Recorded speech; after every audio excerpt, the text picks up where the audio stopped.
Hello dear student. So let us continue a further part from the chapter reproduction in lower and higher animals. Lower and higher animals. So in previous lecture we have seen related with the female reproductive system. Now for the today we are going to deal with the further point puberty. Puberty. Puberty. Now puberty means sexual maturity. Sexual maturity.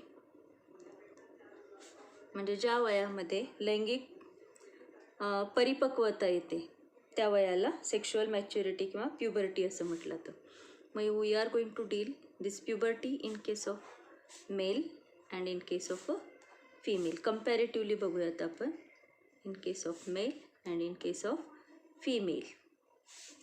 आता मेलमध्ये puberty जी आहे ती कोणत्या वयामध्ये आढळते? It is at the age of 12 to 15 years. जे वयाच्या 12 ते 15 वर्ष दरम्यान मेलमध्ये आपल्याला सेक्शुअल मॅच्युरिटी आढळून येते. And it is under the influence of gonadotropins and testosterone.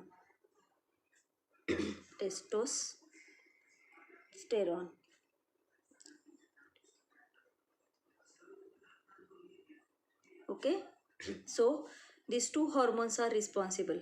One is called gonadotropin hormone, which is secreted by the pituitary gland, while testosterone hormone it is secreted by the testis मधल्या ज्या interstitial cells आहेत त्यांच्याकडून secret केलं जाणारं जे hormone आहे ते कशावरती influence करतं तर मेल सेक्शुअल मॅच्युरिटीवरती किंवा प्युबर्टीवरती परिणाम करतं किंवा ते रिस्पॉन्सिबल असतं. त्यानंतर काय होतं ह्या पिरियडमध्ये? The secondary sexual characters are developed or appear. So under the influence of these hormones by the age of 12 to 15 years.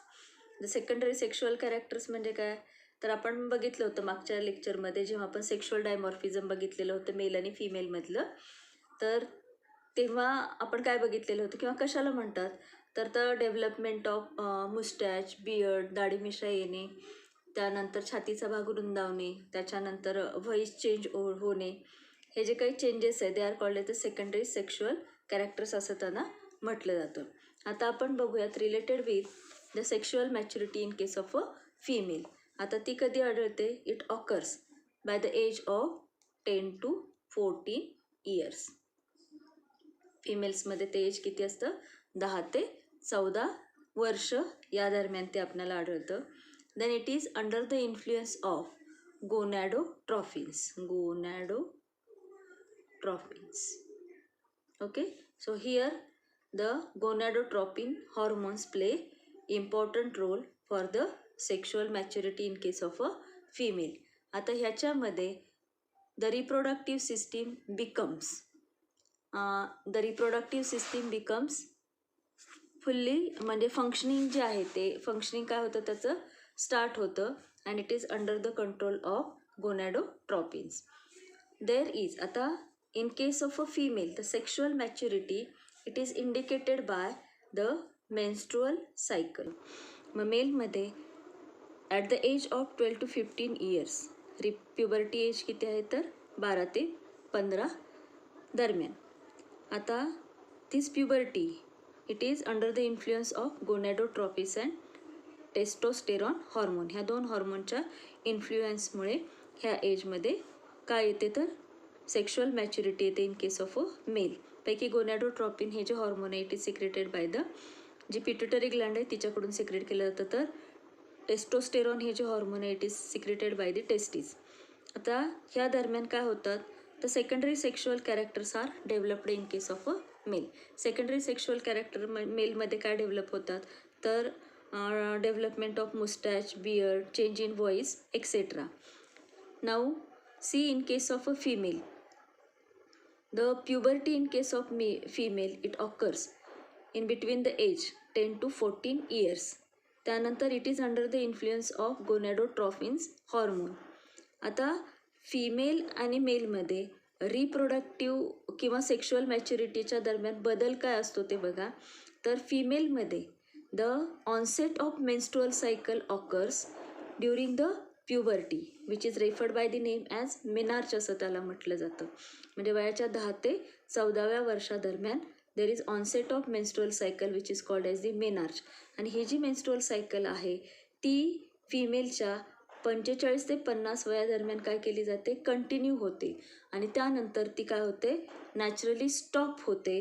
That period, that age period it is referred by the name as menopause असं त्याला म्हटलं जातं. So onset of menstrual cycle menarche and stop of menstrual cycle it is called as the menopause. आणि menarche आणि menopause ह्या दरम्यानचं जे वय आहे of a female it is called as the reproductive age असं त्याला म्हटलं जातं. So this is related with the puberty in case of a male and in case of a female.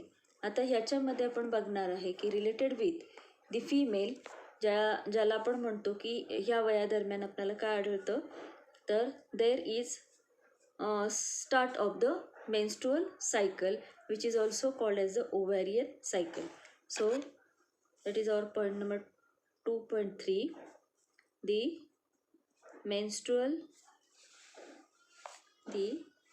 menstrual cycle किंवा तिला ओव्हॅरियन सायकल असं सुद्धा म्हटलं जातं. आता हे काय आहे, it is the characteristic of the phases are number 1 पहिली फेज आहे त्यातली it is called a menstrual phase. तर ह्या पहिल्या फेजमध्ये the bleeding occurs through the vaginal passage due to the there is no fertilization of ovum. The level of progesterone and estrogen hormones काय होतात त्या ठिकाणी, लेवल डिक्रीज झाल्यामुळे आणि त्यामुळे near about 45 to 100 ml of blood is discharged out. आता ह्या ठिकाणी under the influence of follicle stimulating hormone and primordial follicles develop into primary and secondary follicles. आता ह्याच दरम्यान म्हणजे हा जो मेन्स्ट्रुअल फेज आहे ह्या मेन्स्ट्रुअल फेज आता ह्याच्यासाठी तुम्ही पुस्तकातली जी 27 पान नंबरवरती दिलेली 2.8 हॉर्मोन्स अँड मेन्स्ट्रुअल सायकल ही जी डायग्रॅम दिलेली आहे ती व्यवस्थित ऑब्झर्व करा.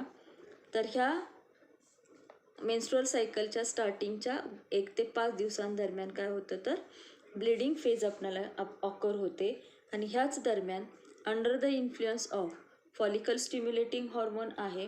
ह्या फॉलिकल स्टिम्युलेटिंग हॉर्मोन जे की आपल्या पिट्युटरी ग्लँडकडून सिक्रेट केलेलं जातं, ह्या दरम्यान जे प्रिमॉर्डियल फॉलिकल्स आपल्या ओव्हरीमध्ये प्रेझेंट असतात, कुठले प्रिमॉर्डियल फॉलिकल्स, त्यांची काय होते डेव्हलपमेंट सुरू होते and they get develop into primary and then into see under the influence of follicle stimulating hormone FSH. FSHचा लॉंग फॉर्म काय आहे, फॉलिकल स्टिम्युलेटिंग हॉर्मोन. ह्या हॉर्मोनच्या इन्फ्लुएन्स खाली प्रीमॉर्डियल फॉलिकल्स जे ऑलरेडी आपल्या ओव्हरीमध्ये प्रेझेंट असतात, this primordial follicles develop into first primary follicle and then into, त्यानंतर next phase gonadotropic releasing. So the degeneration of follicles is called atresia. ठीक आहे, ही एक इम्पॉर्टंट टर्म ह्याच्यामधली. Degeneration of follicle it is called as the atresia असं त्याला म्हटलं तर. आता ह्या ठिकाणी oestrogen causes regeneration of endometrium. आता ह्या ठिकाणी हे जे इस्ट्रोजन हॉर्मोन सिक्रेट केलेलं आहे कुणी, सेकंडरी फॉलिकल्सने, ते काय करतं, it starts the regeneration of endometrium. म्हणजे बेसिकली आपल्याला मेन्स्ट्रुअल सायकलमध्ये काय आढळतं, the changes occur in the, म्हणजे जे काही हॉर्मोन्स आहेत